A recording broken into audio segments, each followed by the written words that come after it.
Enthalpy of formation, enthalpy of formation.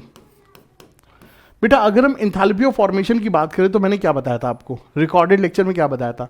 Enthalpy of formation is the enthalpy change of that reaction where 1 mole substance is formed from its standard element. हमने 1 mole substance बनाना है किससे?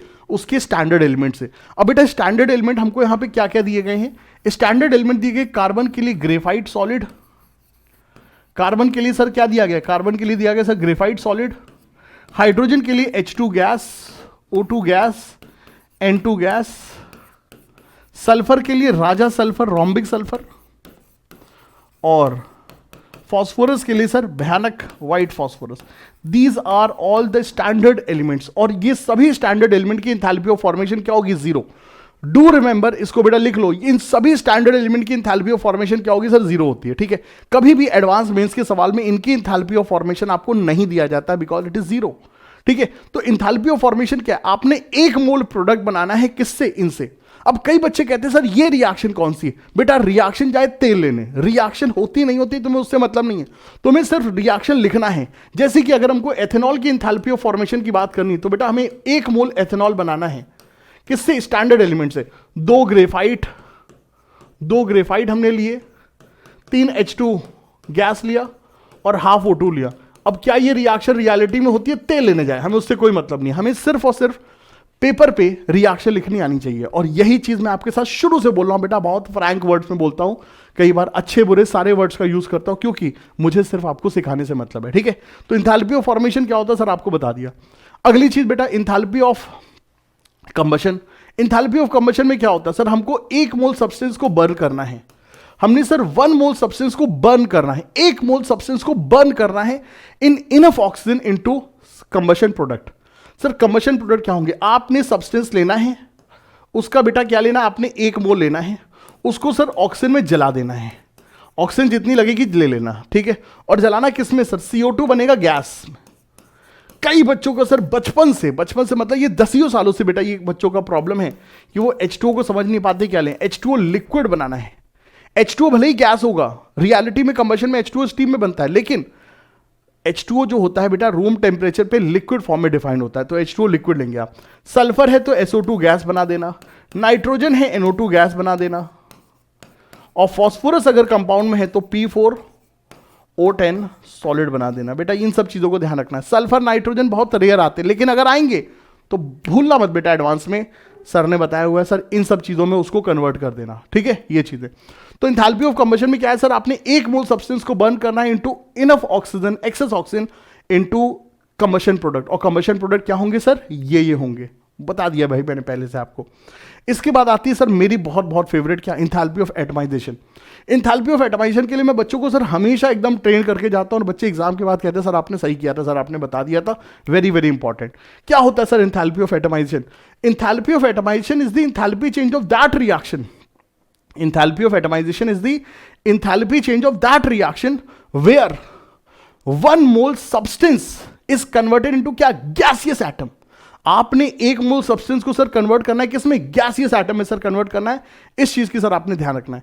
1 मोल molecule लो और उसको convert कर दो किसमें? Into gaseous atom में। अब इससे सर क्या फायदा होता है? सर जी इससे फायदा ये होता है कि अगर आपको इंथैल्पी ऑफ एटमाइजेशन H2 की दी गई है तो बेटा 1 मोल H2 लो और उसको कन्वर्ट कर दो किसमें? गैसियस एटम में। अब मेरे बच्चों ध्यान से सुनना, ये जो इंथैल्पी ऑफ एटमाइजेशन है ना, ये जो यहां पे इंथैल्पी ऑफ एटमाइजेशन है, ये बॉन्ड एनर्जी ऑफ H2 के बराबर है। यस, यहां पे बेटा जो इंथैल्पी ऑफ एटमाइजेशन है ये बॉन्ड एनर्जी के बराबर है। किस किस केस में ऐसा होगा? H2O2 N2, इन सब में बेटा ये यही खेल होगा। H2O2 N2 के लिए जो इंथैल्पी ऑफ एटमाइजेशन है वो बॉन्ड एनर्जी के बराबर होती है। कहां का चलता है? H2 के लिए भी चलेगा, O2 के लिए भी चलेगा, N2 के लिए भी चलेगा।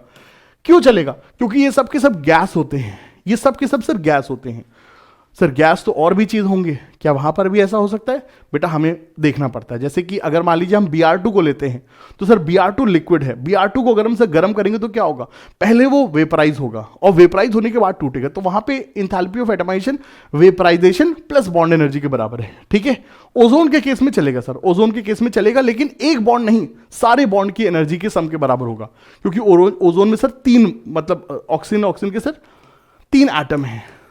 तो इसीलिए यहां पे जो इंथैल्पी ऑफ एटमाइजेशन होगी इसकी बॉन्ड एनर्जी के बराबर भी होगी और इसकी बॉन्ड एनर्जी के बराबर भी होगी। तो स्पेशली ये जो लॉ है ना हमारा, ये कब लगेगा? डायटोमिक मॉलिक्यूल के लिए लगेगा जो कि गैसेस होते हैं, डायटोमिक मॉलिक्यूल जो गैसेस होते हैं। अब ये जो चीज है ना एग्जामिनर बहुत मजे से यूज करता है, वो बॉन्ड एनर्जी का फॉर्मूला आपसे लगवाता है लेकिन बॉन्ड एनर्जी नहीं देता, उसकी जगह क्या देता है? Enthalpy of atomization. तो ये चीज याद रखना। इसी तरह से एंथैल्पी ऑफ एटमाइजेशन का एक और चीज याद रखना कि अगर हमको कार्बन दिया है तो बेटा कार्बन के केस में एंथैल्पी ऑफ एटमाइजेशन क्या होगा सर? सब्लिमेशन एनर्जी के बराबर होगा। कार्बन के केस में enthalpy of atomization sublimation energy के बराबर होता है। एंथैल्पी ऑफ सब्लिमेशन के बराबर है क्योंकि ओवरऑल प्रोसेस सर सब्लिमेशन का ही है। कार्बन बेटा सॉलिड से गैस में जा रहा है, कुछ और यहां पर चेंजेस नहीं हो रहे।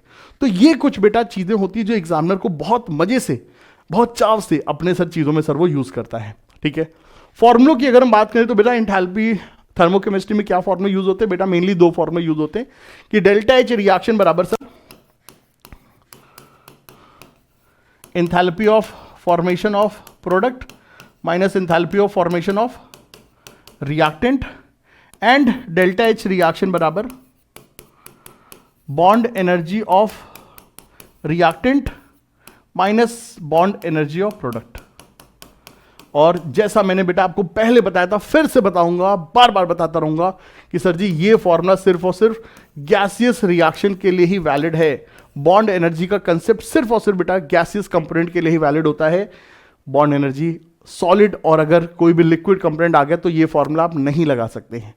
एंथैल्पी चूंकि बेटा क्या है? एक्सटेंसिव वेरिएबल है, तो स्टोकियोमेट्रिक कोफिशिएंट जहां कहीं भी आए उसको लगाने से परहेज मत करना। रिएक्शन में अगर 2 मोल है तो बॉन्ड एनर्जी भी सर डबल हो जाएगी। ठीक है, ये चीज।